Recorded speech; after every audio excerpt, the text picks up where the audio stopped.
We use PowerPoint presentation as our guide. Minsan nga, yung iba, no, pictures lang yung nilalagay. Tapos sa kanila nang gagaling yung explanation. Okay? Ganun dapat. You use keywords, you use short, simple sentences, and then sa'yo magagaling ang explanation. Aliway, pati yung example makakabit ka. O, sir, makanano nung math? Siyempre, nung math, at yun na yung kaya rin solution nung kakabit naman. May mga ano ba, Miss Mendoza, may mga, yung PowerPoint ba, how do you use it in mathematics? Is it possible that you use PowerPoint presentation in mathematics? Pag solution, problem solving kunyari.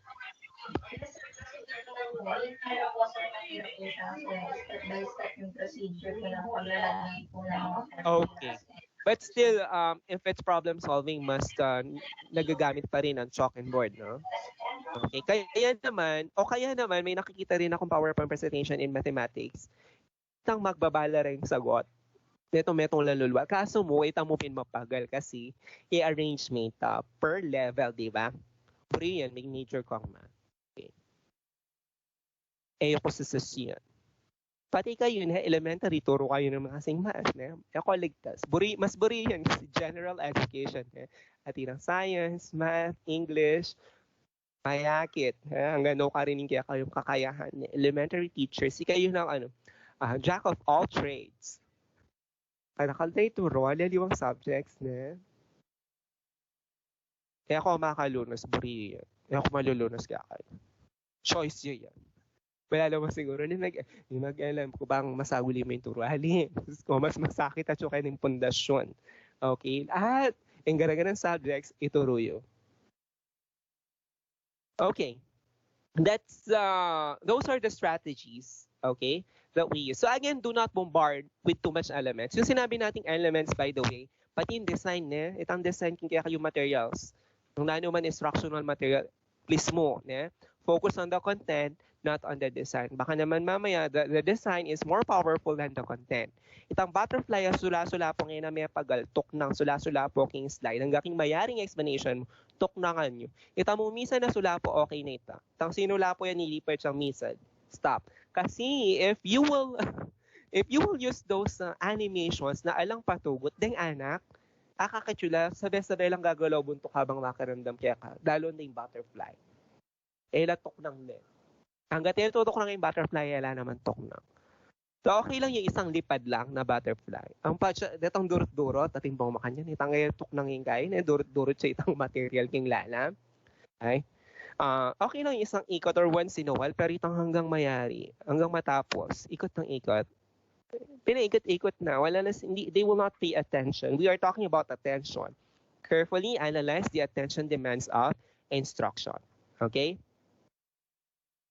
Next. Okay, number 5, recognize limits of attention. And you know about short attention span. Okay? Focus on the essential. Those non-essential information, dapat maturuan din yung mga bata. You should teach them how to differentiate between essential points and non-essential points. Katulad ng sinabi ko kanina example, may balikta ka rin since ito yung ginamit tamo. Itang pepamasan mo na pang question so they know at that point which parts of the text are essential to answering the comprehension questions, and they will not waste time anymore in reading the non-essential. Yun yung sinasabi natin. Recognize the limits of attention. Lalo na pagbabasa, ha? Elementary. Pag pinagbasa mo mga elementary learners, my God, itang ilang dila. Okay, open your books. Turn it to page 123. I want you to read the story on page 123. Okay, ba't lakwan mo la? Ali, mamasa rin. Painawa ka teachers, balo mo king sarili mo, mamasa rin. Pamamaglokwan mo yung sarili mo. Oh, sir, baka anong kailangan dang mamasa ng gawan? Oh, the technique. Before you ask them to read, give them guide questions. Ganun yung ginagawa ko sa grade 7. Kasi balo kayo lang mamasa pag-alalang guide question at task. Like yung mga simple questions lang na write the name of the characters. What is the problem of Maria? Where is? Yung mga who, what, where questions about the text. So, meron silang goal to read. Hindi lang yung kunyari nagbasa ako kasi pinagbabasa ako ni teacher. Tamad ko kasi. Ita mo, papamasan na ako ng teacher, magpanggap ko. Pag may utang yung teacher, first sabihan na, yes, sir, yes, ma'am. Pero, mating kang kutang, they have this goal, they have this task, they are required to read. Kasi alam ko sa sarili ko, kunyari estudyante ako, pag hindi ko binasa to, hindi ko masasagot yung mga tanong na binigay ni sir, ni ma'am. Okay. Ikaw naman na teacher, ano pa ang advantage doon? Since you have the guide questions na binigay sa kanila, in order to check whether they read the text or not, then ask them the questions before you proceed with higher order thinking skills questions o yung questions for HOTS. Diba? Okay? Ito tapang So, double purpose. While I'm discussing, may idea na sila kung ano yung mga tanong na ibabato ko during discussion, and they know how to recite because that's their target while reading. Hindi lang yung pinagbasa mo sila. Okay? So, recognize the limits of attention. Identify which one is essential and non-essential. Teach them how to differentiate between essential and non-essential. Okay, kunyari sa comprehension ng math problems, math questions. Ayan, turo muna nung part kitang math question na ito, kitang math problem na ito, worded problem na. Doon na rin essential ang point. Di ba? May mga procedure pa yan, Ms. Mendoza, na hahanapin mo yung given. Okay? You will find the given, you will find out what's missing. May technique yan, di ba? I remember when I was in elementary, may format. Okay? What are the given? Nakimumulang ko ta. Okay, what's missing? What are we looking for? May mga ganun tanong. And then solution. Tampapa-organize na pa ng teacher nung nanula rin kailangan. Okay? So, ayun, recognize the limits of attention. Number 6, this also relates to number 5. Recognize the limitations of short-term memory. Oh my God. Short-term memory. Kunyari mo, kayo, for sure, itang prelims topics mo, midterms topics, sabi tanala naman eh. Ayun o balo, ayun o atatandaan. Pero mo kanyan pag ni-recall ko lang eh. Kunyari may utang ko, tangkay sagutan ka, ay maniwapin.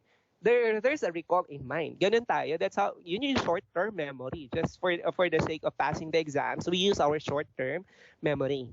Okay? Yung nag-stick dyan, yung mga logical principles, practical principles about those concepts. Yun ang long-term natin. Na pag sinabing intelligence, based sa napag-aralan natin, iba-iba pala ang definition ng intelligence. Eh mo naman natandaan ng detang alialiwan definition. Tama? Hindi naman yun naman natatandaan. Pero ang natatandaan nyo, yung konsepto, yung principle, na meron tayong iba't ibang definition at description ng intelligence. That when you say that a learner is intelligent, they can be described in different ways. Yun ang konsepto na meron tayo ngayon at present. Okay? So recognize the limitations of short-term memory. So what to do? Pakalanggawan mo as a teacher, chunk your information. Chunk the information. Divide the task to groups. Kunyari, singing Simon language teacher. Pag short story, value yun naman pag short story, ito tong short. When it comes to number, when it comes to pages, aning kakaba. Pabasa namin ang karela. No. Ganito ang ginagawa namin. Chunking the story into 5. And I will divide the groups. I will divide the class into 5 groups. Okay. Paragraph 1, 2, 3. Group number 1, you are in charge. I want you to act it out. Group number 2, paragraph 4, 5, 6. Group number 3, 7, 8, 9. Hanggang kimayari ng kwento. Pero yun sabihin, sir, itong focus namin is that part. Yes. And once they act it out in front, everybody could view. So it's learning everything by means of contributing a part of the story. We chunk the information kasi yun lang yung kayang iproseso sa puntong yun. Okay, sa oras na yun lang yung kaya nilang iproseso ng isip nila. Okay, remember our minds, our intelligence, our cognitive skills have this what we call capacity. May capacity yan. Bala mo, memory card yan naman. It's really a memory card, may capacity. Okay? O, ilang gig ba ang sa inyo? Ang tanong. Sir, may lakmang kukin 2 gig. Kaya tang mayroon na pang panahon na flash drive. Agaya pa karinig ako member. Ay, sorry sir. Ating bukod ting internal memory, ating ko pang external memory. Wow, katalino ng katalino. Sige, balang mag-judge nung nanong klaseng memory nga. Pilan niyang gig yan, pinapota MB ya mo na. Ihon niya. So, deng anak, balo tamo MB la rin. Megabyte. Inkarelang memory. So, chunk the information. Divide my information. Okay? Mapapansin niyo naman yun when we teach addition, una muna, single digit, and then 2 digits, moving to 3, and then tuturo mo agad-agad lahat-lahat into one session. Ay, overload.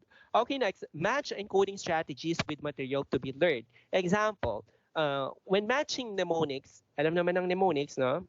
For memorization. Okay, when matching mnemonics on lesson that require memorization.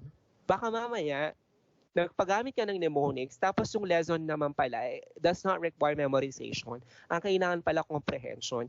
I-match mo yung strategy na tinuturo mo dun sa lesson. So if it's about reading,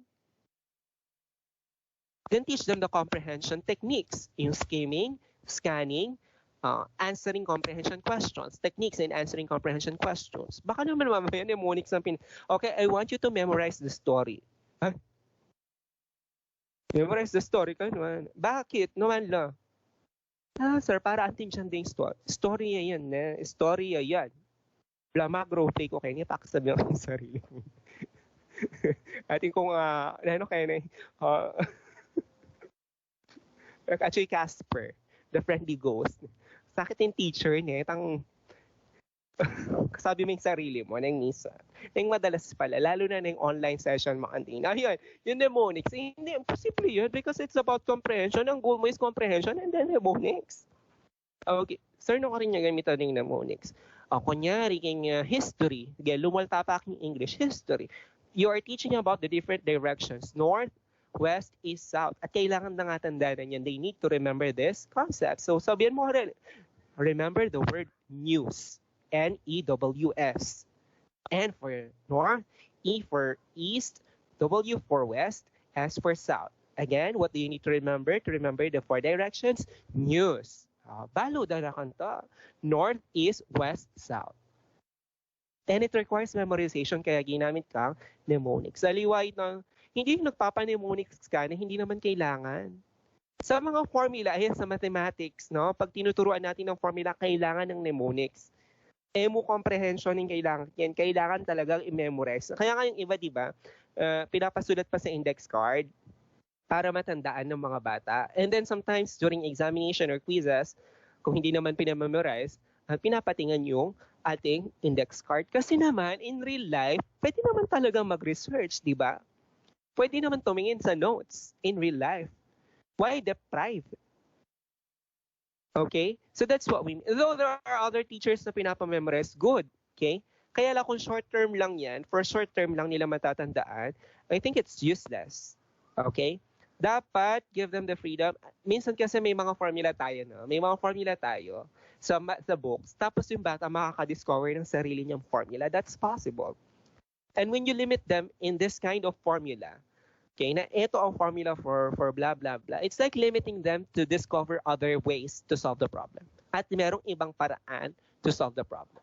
In some other equations, so in some other problems, math problems. Okay? So, sa mga, what do you call this one? Formula, mnemonics ay kailangan. Para atandaan ng daranganak so that when they solve, they know what to do. Okay. Next, provide opportunities for both verbal and mental encoding. So this is to address both styles of learning, like yung verbal and then yung visual. Okay? And ensure information processing. Hindi yung, kunyari, nagtuturo ka ng Pilipinas, ang mapa ng Pilipinas, ala kang visual na, ala kang visual. Okay. Imagine niyo na ang Pilipinas ay nahahati sa 3 malalaking isla. Luzon, Visayas, at Mindanao. I imagine yan. Yes, I imagine de, pero aminin mo at hindi, iba-iba sila ng imagination. Okay? Tulad tayo, we have different ways to imagine things. So, you give them visuals or materials for both verbal, yung sinasabi mo na, and then yung mental encoding. Like nakikita pa nila. So they could encode it correctly, consistently with the others. Baka mamaya yung pagkakahati ng Luzon, Visayas at Mindanao, iba ang imagination ng student letter B. Puta sinobra na lauting Mindanao king Pilipinas sinabi ni kanta. Okay. Number 9, arrange a variety of practice opportunities, rehearsal. So this is to allow learners to generalize on the concept, principle, or skill. At balo yun naman, practice makes perfect. If you repeat and repeat and repeat, that's the higher tendency that they will remember. Mas natatandaan nila. Kaya nga sa mga elementary, Ang daming drills. Okay? Ang daming drills. Puro drills ng paulit-ulit. That's how they remember. Number 10, eliminate redundancy. Bali yun eh. Diagram should not be redundant with the text. Katulad ng slide presentation. Nasa slide presentation na, pinabasa mo pa, sinasabi mo pa, tapos yun lang yung redundant ka, sure. Redundant. Use keywords, use phrases, and then you will be the one to explain. That's how we do it. Kung picture lang, and then ikaw na mag-explain, then good. Diagram na lang, and then you will be the one to explain, or you ask questions in order for them to understand the diagram.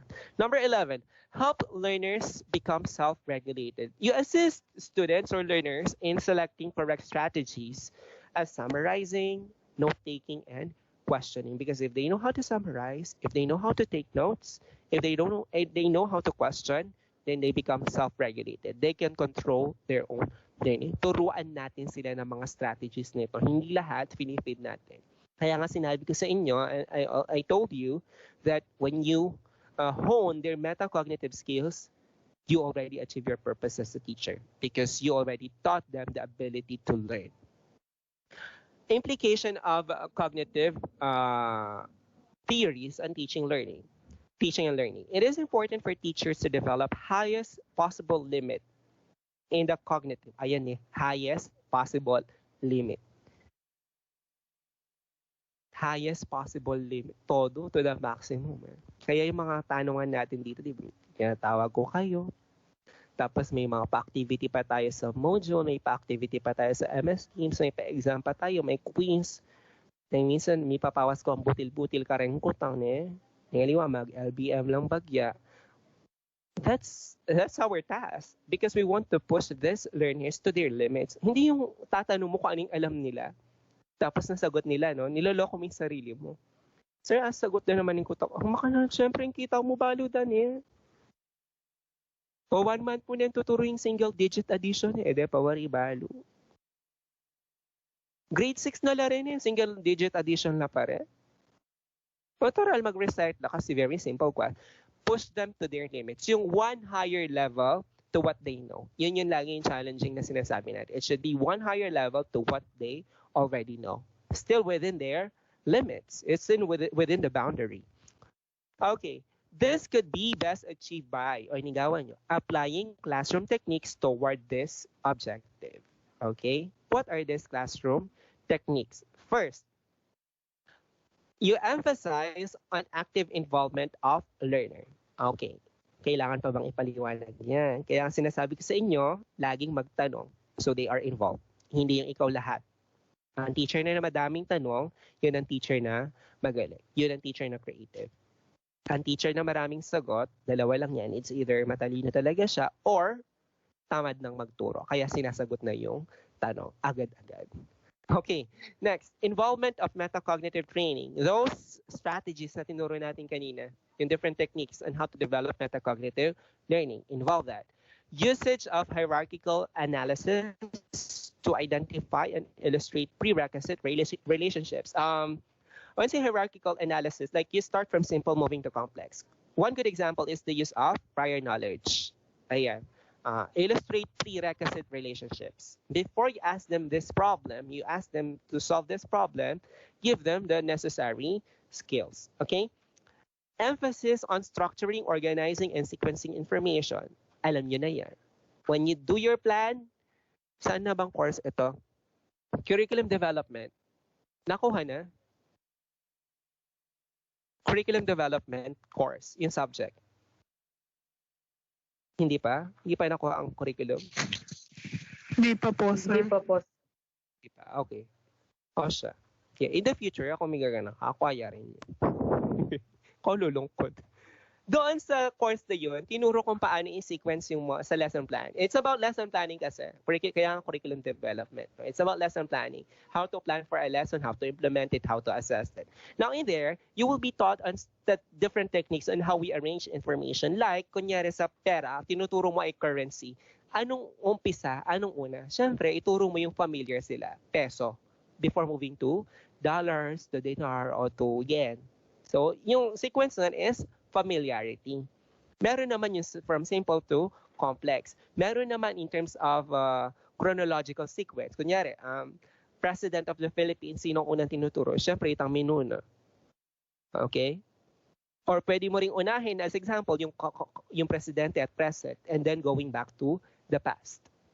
Okay, that's how we sequence. That's what we mean by structuring, organizing, and sequencing information. Next, creation of environments that allow learners to use prior knowledge. So, julit-julit yung prior knowledge. Sana, when you teach, prior knowledge, prior knowledge, prior knowledge. Lagi natin sinecheck yan. Pota ala. Puro ya palang prior, sir. Alay man knowledge, sir. Ito mong nakaraan. Pero alang knowledge, sir, prior mo. I-prioritize yan, umakanta. Next, another teaching method based on the principles of cognitive learning theory, the cognitive apprenticeship. And you know what is cognitive apprenticeship? When you coach, you mentor. Okay, that's cognitive apprenticeship. So this is with the guidance of the expert, in which instruction follow these phases, modeling. Ayan. Pag ginamit mo tong cognitive apprenticeship, eting sequence mo ng pagtuturo. These are your methods. Ito na yung specific methods na binabanggit natin na pag nagturo. Sabi natin, di ba, kailangan natin i-specify. Dapat you use effective methods. Ito na yung mga yon. All you have to do is to choose what suits your learners. First, modeling. You demonstrate. The teacher, imo-model nila. Second, you coach. Ginagawa nila and then magko-coach ka. Kunyari sayaw. Ika pa, terak, terak, terak, terak, terak. O, pakit na yung step. Step 1, step 2. That's modeling. Coaching, papagawa mo na sa kanila. O, Malia, baligtad yung bitis mo. Makanyan. That's coaching. Kasi na-model mo na, this time you will coach. Articulation, when say articulation, silang mag-isa, they think out loud yung mga steps. Sila na mismo yung sasabi. Like when you teach addition of 4 digits, kunyari, habang nagsosolve sila, pinagsasalita mo sila. Like 9 plus 8 equals 17, bring down 7, carry 1. Ganon, nagsasalita sila. You ask them to speak so you know how they process information in the mind. Hindi yung sagot na lang yung nakita mo. Because that's what we call articulation. Thinking out loud ang tawag doon. Exploration, reflection. And you know what's reflection? They reflect on what they have learned. And last is exploration. This is when teachers urge students to identify problem, formulate hypothesis, and seek needed information to solve it. That's what we mean by exploration. Okay, aside from cognitive apprenticeship, another teaching method on the principle of cognitive learning is reciprocal teaching. What is this reciprocal teaching? This method is in the form of dialogue, okay, in which teachers and learners exchange and alternate tasks about certain parts of the lesson. So this includes strategies such as summarizing, question generating, clarifying, and predicting. So that's reciprocal teaching. Kaya nga reciprocal, no? You exchange roles with the learners at some point in time. Yung ikaw magsasalita ngayon, tapos sila naman. After nila, ikaw naman. May time na ikaw ang magtatanong, may time na sila ang magtatanong. May time na ikaw ang sasagot, may time na sila ang sasagot. Okay? So, the strategies in here are summarizing, question generating techniques, clarifying, and predicting. So in here, mostly you introduce are yung mga like for higher levels, kunyari 4, 5, 6 pwede na siguro doon. 7, 8, 9, 10 and college. Nakikita niyo in some other courses nyo may mga reporting, di ba? Tama, you will ask the learners to present. Ayan, that's reciprocal teaching. And then you will give feedback. There are times na ikaw magre-present, then they will give their questions. Okay. Number 3, anchored instruction. This is essentially problem-based. Okay? This involves use of anchors. What are these anchors? These are stories. These are cases and situations while doing instructions. So you give them a scenario, you give them a problem. You anchor with the problem. You anchor with the story. And that's the start of your session. That's anchored instruction. It's problem-based, I repeat. Okay, and I would like to emphasize, it's problem-based. So sir, pag anchored instruction, umpisan mo sa problema and then let them think. Yes. Okay, you give the problem, let them think, let them explore. Okay, based on that problem, based on those anchors, mga stories, cases na binigay mo, mga situations na binigay mo, you will do instruction. Siyempre, pag may problema, may tanong kung paano i-solve yan. Kasi may goal na sila. So doon mo start yung, that's where you are going to feed them with information. Number 4, inquiry learning from the word inquiry. Scientific method inquiry. What's this? Sige nga, any guess? What's inquiry learning? Based on context clues. Inquiry.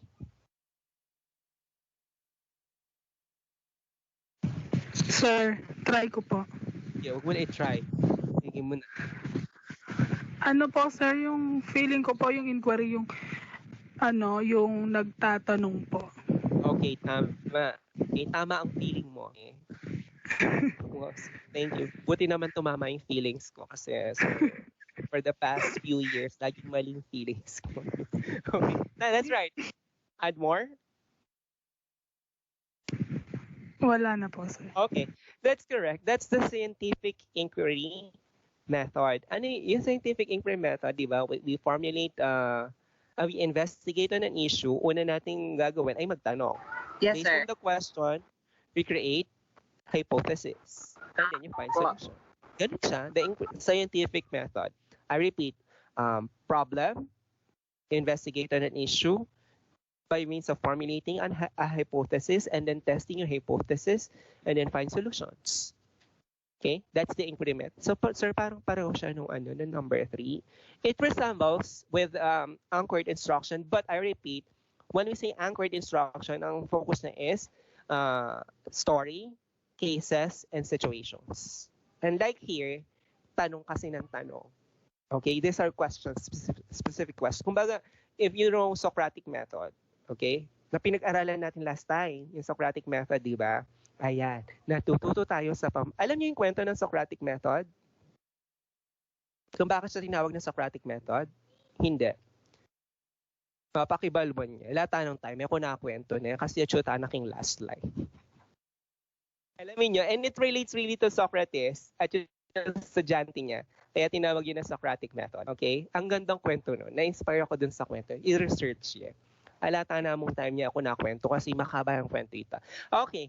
Last, the discovery learning, and you are very familiar with this for sure kasi ito yung madalas na ginagamit nyo at binabanggit nyo when you are answering some questions in this course. In here, learners interact with the environment. They manipulate things, and they explore, and they do experiments. Why? Because they want to discover about lessons. They want to discover about principles and relationship. So, sir, hayaan lang sila. No? Ibig sabihin yung discovery method, let them explore, yes. And based on their exploration, they will learn. So, nang obrata mo nung discovery method, yes, sir, pwedeng look-look mo, sir. Mag-monitor kayo kamataman. Okay?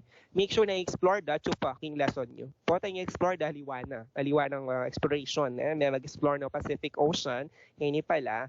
At suko dapat yung Mediterranean Sea. Okay? May mga ganyan. Alam niyo naman ng mga bata, pagbubukas lang ng libro, di ba? You know, mamukrat lang libro. Open it to page, blah, blah mo. Lawenda rin nga, nakinggawan da. Maglaway lang picture din. Ito ang makatulang picture, ne? Kaya libro. Okay, ba't turo na yung kaklas? Lumitang page ka eh. Kailangan ng reproductive system, makadrawing ya kasi ka rin. Ito yung pagtripanda. Okay? Baluta mo yan kasi dela ng tamo. Ng elementary tama, kanta na, reproductive system. Amo na. Ngayakit yung reproductive system. Kaya ini pala chuko pa mo king respiratory system. O neng, discover na yung kaklase na kinalat. Itang page, blah, blah. Ma-amaze na rin. Discovery learning. Discovery learning, I repeat, let them manipulate things, explore the environment, let them do experiments. So, pwede lang magkamali, sir? Yes. Let them commit mistake, but make sure they learn from that mistake. And in that way, they will discover about the lesson. It's self-discovery. And your work as a teacher is to guide, to facilitate. At balo yun naman ka na mag-guide. Mangutang, questions, you ask them questions, you give them feedback, you assist. Okay? So those are the teaching method based on the principles of cognitive learning theory. Okay, ating pa palang number 6 na ligsuke pang akalinguan. Matnam tinimid ke. Problem-based learning. So it starts with real-life problems. Real-life problems. Ito yung theory ng, what do you call this one? Reconstructionism. Okay, under Reconstructionism, your goal is to present social problems. Kunyari, ano bang social problem ngayon? Ay, yung pandemic. Okay? Bakit may karela? And what's that? It's in here, when you present real-life problems, the learners will present solutions. Okay? Kunyari, ang mga Pilipino, karamihan sa mga Pilipino, ayon sa survey, kunyari lang ha, this is just an example. 6 sa 10 Pilipino ang hindi sumusunod sa IATF protocols at hindi nagsusuot ng face mask at ng face shield. Ano ang dapat na solusyon dito? Ganun ang mga tanungan natin in problem-based learning. Mag-present lang mo kanta niya. Ipatapon sila sa Pacific Ocean. Dalhin sa ibang isla, mo kunyari. At titang solution din eh. Siyempre, your goal is that expect na titang sagot din eh. Ating kabola nga nating mali, nabala na is your goal there is anong trabaho ni teacher? The role of the teacher is to clarify. Okay, to test those solutions. Sa palagay mo, kung itatapon natin sila sa ibang isla, ito ba ay tama? Kabilang pa rin ba sila sa Pilipinas? Sinolusyonan ba natin ang problem? Ganun ang mga tanong mo, may mga follow-up. Huwag mo sasabihin na mali yung solution nila. Let them realize that their solutions are wrong based on your art of questioning. Okay? Okay? Sa mathematics, sir, makanahin ng gamitan rin. I've just gone, siyempre, umpisa making problem, bracket being equation. Ala ka pa ang present solution. Okay, this is the equation class. What do you think is the answer? Pag-analyze lang kanta. Okay, the learner will present solutions and then further asked to come up with the best solution. Ikaw ngayon, pag may nakita mo may tama, kunyari tama yung student letter B dun sa problem-based learning o yung worded problem. Sige nga, Jupiter, mo. Can you show your solution on the board? Let us see if the solution that you used is correct. Because your answer is correct, Jupiter. Mag-nervous na kantay Mars, itong first honor kasi is 2-year Jupiter. Tita. That's how you make it challenging. Okay? So those are the teaching methods